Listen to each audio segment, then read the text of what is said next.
Hello दोस्तों, आकार IAS के इस ऑनलाइन प्लेटफॉर्म पर मैं विवेक परमार आप सभी का स्वागत करता हूं।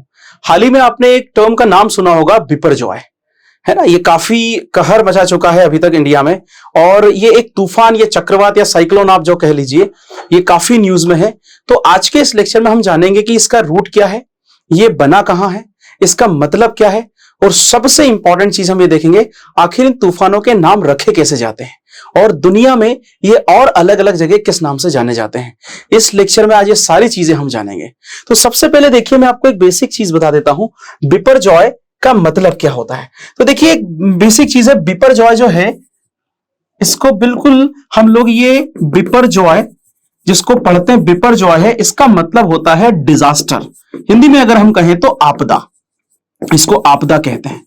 ये होता है इसका मीनिंग। ये नाम कौन से देश ने दिया है? ये नाम बांग्लादेश ने दिया है। तो आज हम यही देखेंगे हमारे लेक्चर में कि आखिर इसको नाम दिए कैसे जाते हैं। तो बिपरजॉय बांग्लादेश का दिया हुआ नाम है, जिसका मतलब होता है आपदा, इंग्लिश में हम कहें तो डिजास्टर। सबसे पहली चीज तो ये आती है कि आखिर ये नाम क्यों दिए जाते हैं। तो देखिए, नाम इसलिए दिए जाते हैं, आप भी अगर किसी पर्सन से मिले, किसी इंसान से मिले, तो पहले उसका नाम पता हो तो समझ बढ़ती है हमारी उसके बारे में। मान लीजिए एक ही क्षेत्र में, इसी गुजरात वाले सौराष्ट्र रीजन में 2 साइक्लोन 3-3, 4-4, 5-5 दिन के अंदर आते हैं, या 10-10, 15-15 दिन के अंदर आते हैं। तो कैसे पता चलेगा हमें कौन से साइक्लोन ने कितनी तबाही मचाई, या कौन से साइक्लोन से कैसे तैयारी करना है बचने के लिए। तो किस लोगों को आसानी से जागरूक करने के लिए, लोगों के बीच में उसकी जानकारी देने के लिए, उससे बचाव की तैयारियां करने के लिए एक नाम तो चाहिए रहता है। इसीलिए साइक्लोन्स को या चक्रवातों को नाम दिए जाते हैं। ये तो हो गया नाम क्यों दिए जाते हैं। अब ये नाम कौन देता है ये देखते हैं। तो इसके लिए हमें ये समझना पड़ेगा कि ये जो पूरा एक हमारा मैप है, इसमें देखिए जो भी क्षेत्र है, जैसे मान लीजिए इस क्षेत्र में अगर आते हैं, उत्तरी हिंद महासागर, इंडियन ओशियन जो हमारा नॉर्दर्न है, तो जितने भी देश इससे प्रभावित होते हैं, जैसे भारत हो गया, है ना, इधर सऊदी अरब हो गया, कतर हो गया, ओमान हो गया, इंडोनेशिया, म्यांमार, बांग्लादेश, जितने भी देश प्रभावित होते हैं, वो देश इन नामों को सजेस्ट करते हैं। वो सारे के सारे देश इन नामों को सजेस्ट करते हैं। फॉर एग्जांपल, अगर मैं यहां कहूंगा तो यहां जो हो गया आपका, है ना, अमेरिका हो गया, कनाडा हो गया, मैक्सिको हो गया, ये देश नाम सजेस्ट करेंगे। तो जिस क्षेत्र में भी कोई चक्रवात या साइक्लोन आता है, वहां के जो देश है वही नाम सजेस्ट करते हैं। फिर ये नाम फाइनलाइज कौन करता है, इसका अंतिम जो फाइनल करना है कि हाँ ये नाम रख सकते हैं, वो करता है WMO। इसको कहते हैं world meteorological organisation. World meteorological organisation, Hindi में इसको विश्व मौसम विज्ञान संस्थान कहते हैं। तो ये बहुत इंपॉर्टेंट चीज है, विश्व मौसम विज्ञान केंद्र आप कह दीजिए, वर्ल्ड मीटरोलॉजिकल ऑर्गेनाइजेशन। ठीक है, ये फाइनल करता है। ये जो है याद रखिएगा 1950, और अगर तारीख भी आपको याद रखना है 23 मार्च 1950 को यह संस्थान बना था। इसका जो हेडक्वार्टर है वो भी आपसे पूछ सकते हैं, वो है जिनेवा में। और जिनेवा कहां पर है? स्विट्जरलैंड में। तो ये भी चीज आपको पता होना चाहिए। दुनिया में सारे चक्रवातों का नाम फाइनलाइज WMO करता है, जो जिनेवा में जिसका हेडक्वार्टर है। अब क्या होता है, ये पूरे जो दुनिया के नक्शे हैं, इस पूरे नक्शे को 6 भागों में बांट देते हैं। उसमें कई सारे अलग अलग ग्रुप आते हैं जिनको RSMC कहते हैं ना। ये भी चीज ध्यान रखिएगा। एक और चीज मैं आपको बता दूं, RSMC, तो ये सिंपल सा एक चीज याद रखिएगा, RSMC, इसका मतलब होता है रीजनल स्पेशलाइज्ड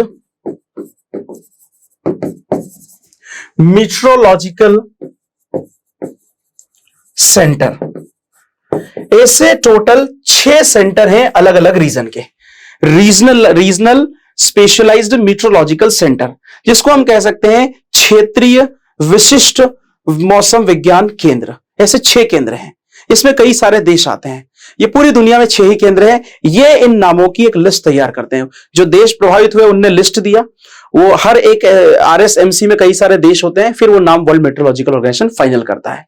इसी में से एक जो RSMC है, वो है हमारे बे ऑफ बंगाल और अरेबियन सी, इस क्षेत्र में आने वाले सारे साइक्लोन या चक्रवात।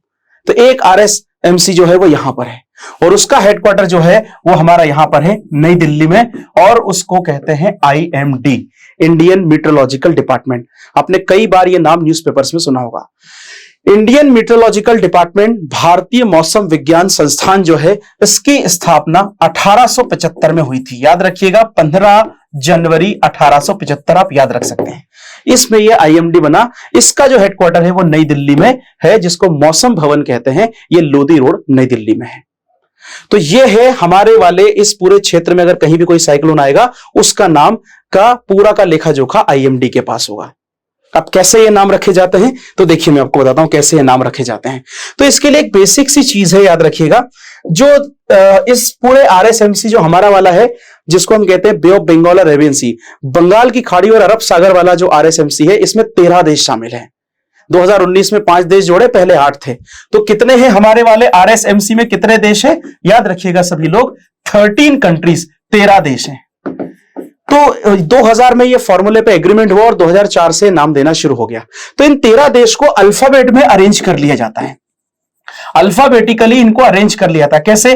जैसे अल्फाबेट में सबसे पहले आता है बांग्लादेश, ठीक है, 13 जो देश है। दूसरे नंबर पे आता है इंडिया, तीसरे नंबर पे आता है ईरान। इस तरह फाइनली आखिरी नंबर पे कौन आता है? यमन। मैं अभी मैप में बता दूंगा आपको पूरे 13 देश। तो जैसे बांग्लादेश हो गया, इंडिया, ईरान, मालदीव हो गया, म्यांमार हो गया, ठीक है। तो इस तरह से फिर ओमान हो गया, पाकिस्तान हो गया, कतर हो गया, सऊदी अरेबिया हो गया, श्रीलंका हो गया, थाईलैंड हो गया, यमन हो गया। तो ये जो 13 देश है, पूरे के पूरे 13 देशों को अल्फाबेट में अरेंज कर लिया। अल्फाबेट मतलब आप समझ गए डिक्शनरी में किस हिसाब से कौन का नंबर पहले आता है। पहले बी, फिर आई, है ना, सी, डी, ई, इस तरह से अरेंज कर लिया। अब इन सब देशों से कितने देश हैं? 13। तो हर देश 13 नाम सुझाता है। फॉर एग्जाम्पल अगर मान लीजिए बांग्लादेश है, तो ये लिस्ट 1 होती है, फिर ये लिस्ट 2 होगी, फिर ये लिस्ट 3 होगी। इस तरह की कितनी लिस्ट हो जाएंगी? टोटल 13। तो बांग्लादेश 13 नाम देगा। मान लीजिए कि एग्जांपल दे रहा हूं, इसने नाम दिया ए, बी, सी, डी, ई, एफ, ऐसे नाम दे दिए। फिर अगर हम बात करें इंडिया की, तो इसने नाम दिया आ, ठीक है, ऐसे अलग अलग नाम दे दिए इन्होंने। तो ऐसे अलग अलग लिस्ट में नाम होते हैं। अब सबसे पहला बांग्लादेश है, तो पहला जो भी चक्रवात साइक्लोन आएगा उसका नाम ए हो जाएगा। फिर अगला वाला इंडिया है, तो इंडिया जो नाम सुझाएगा वो हो जाएगा। तो इस तरह से याद रखिएगा लिस्ट 1 पूरी कंप्लीट हो चुकी है। कैसे कंप्लीट हो गई? क्योंकि पिछली बार जो भी 9 से 15 मई 2023 को आया था, उसका नाम था मोखा। मोखा साइक्लोन, जिसने म्यांमार और बांग्लादेश में भारी तबाही मचाई थी। तो मोखा साइक्लोन का नाम यमन ने दिया था, जो रेड सी में एक बंदरगाह है, पोर्ट उसके नाम पे है, उसके हिस्से के नाम पे, जो कॉफी प्रोडक्शन के लिए काफी फेमस है। तो इस लिस्ट का सबसे आखिरी नाम जो यमन ने सुझाया था मोखा, वो आ चुका है मई में। पहली लिस्ट एग्जॉस्टिस खत्म हो चुकी है। अब दूसरी जो लिस्ट है उसका नाम चालू होगा। तो सबसे पहले किसका आएगा? बांग्लादेश का। और ये जो नाम दिया है बिपरजॉय, ये बिपरजॉय नाम बांग्लादेश का ही सुझाया हुआ नाम है, और इसका मतलब है आपदा। तो डेफिनेटली एक बात क्लियर है, अगला जो आएगा वो नाम किसका आएगा? इंडिया का, और वो नाम है तेज। अब देखिएगा अगली बार अब जो भी आएगा उसका नाम तेज होगा, ये भारत ने सुझाया है। उसके बाद जो नाम आएगा वो कौन होगा? ईरान का दिया हुआ नाम, तो उसका नाम है हमम। तो ये इस तरह से नाम मिलेंगे। फिर मेधाली, जो आगे म्यांमार का दिया हुआ नाम है। तो इस तरह से जब लिस्ट दूसरी भी खत्म हो जाएगी, तो फिर लिस्ट तीसरी पे आ जाएगी।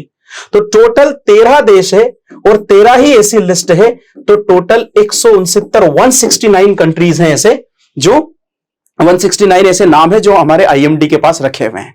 आप जानते हैं अगले 25 सालों तक के नाम रिजर्व करके रख लिए गए। अब जो भी तूफान हो, पर ये नाम कहां मिलेंगे ये ध्यान रखिएगा। ये तरीका है हमारा सिर्फ इस क्षेत्र में जो भी आएगा, जो भी श्रीलंका, इंडिया, म्यांमार, बांग्लादेश, या फिर इधर गुजरात, या फिर इधर पाकिस्तान, कोई भी कहीं भी इधर आएगा, उसका नाम इन्हीं लिस्ट में से 169 में से रखा जाएगा। तो आई होप कि आपको ये समझ में आ गया होगा।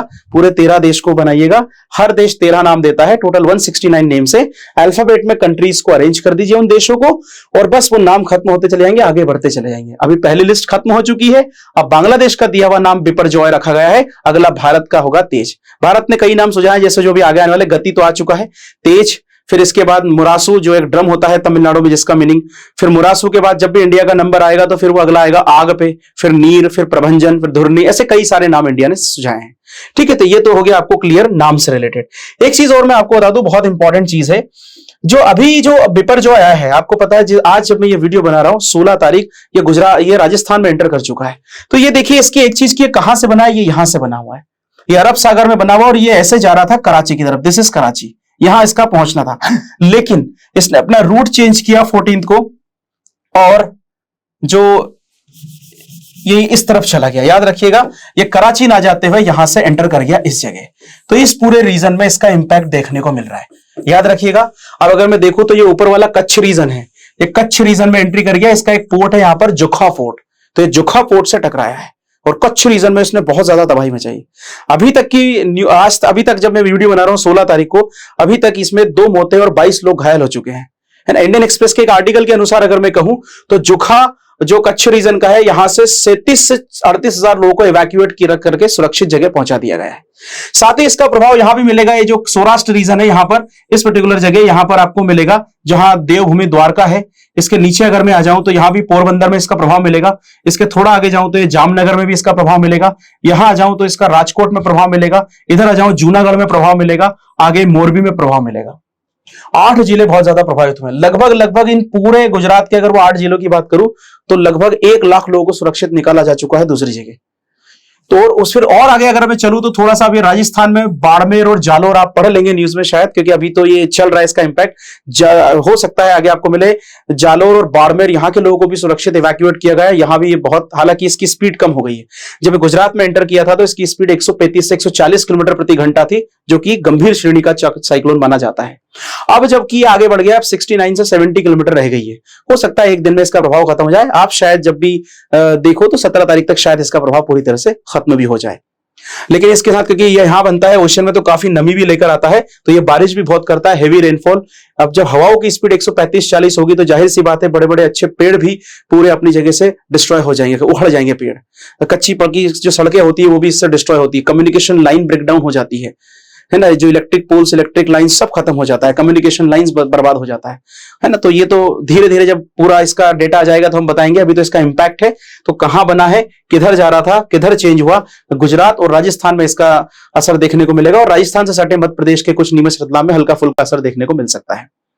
ठीक है, कराची में भी इसके लिए तैयारी की गई थी। 69 से 70,000 लोगों को इवैक्यूएट करके सुरक्षित जगह पहुंचा दिया गया था, क्योंकि इसका पहले रास्ता उधर था।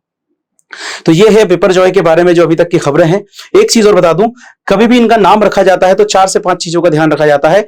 इनको कभी भी किसी धर्म के नाम पे नहीं रखा जाता, किसी की भावनाएं मतलब किसी की भी भावनाएं आहत नहीं होनी चाहिए। साइक्लोन का नाम ऐसा होना चाहिए किसी के सेंटिमेंट्स हर्ट ना करे, किसी रिलीजियस, किसी ग्रुप ऑफ पीपल, किसी रेस, किसी इथनिसिटी, किसी के लोगों की भी भावनाओं को, सेंटिमेंट को हर्ट नहीं करना चाहिए। छोटे से छोटा नाम होना चाहिए जो आसानी से प्रोनाउंस कर सके, ताकि लोगों को उसके प्रोनाउंसिएशन में समस्या ना हो, आसानी से वो बोल सके उसको।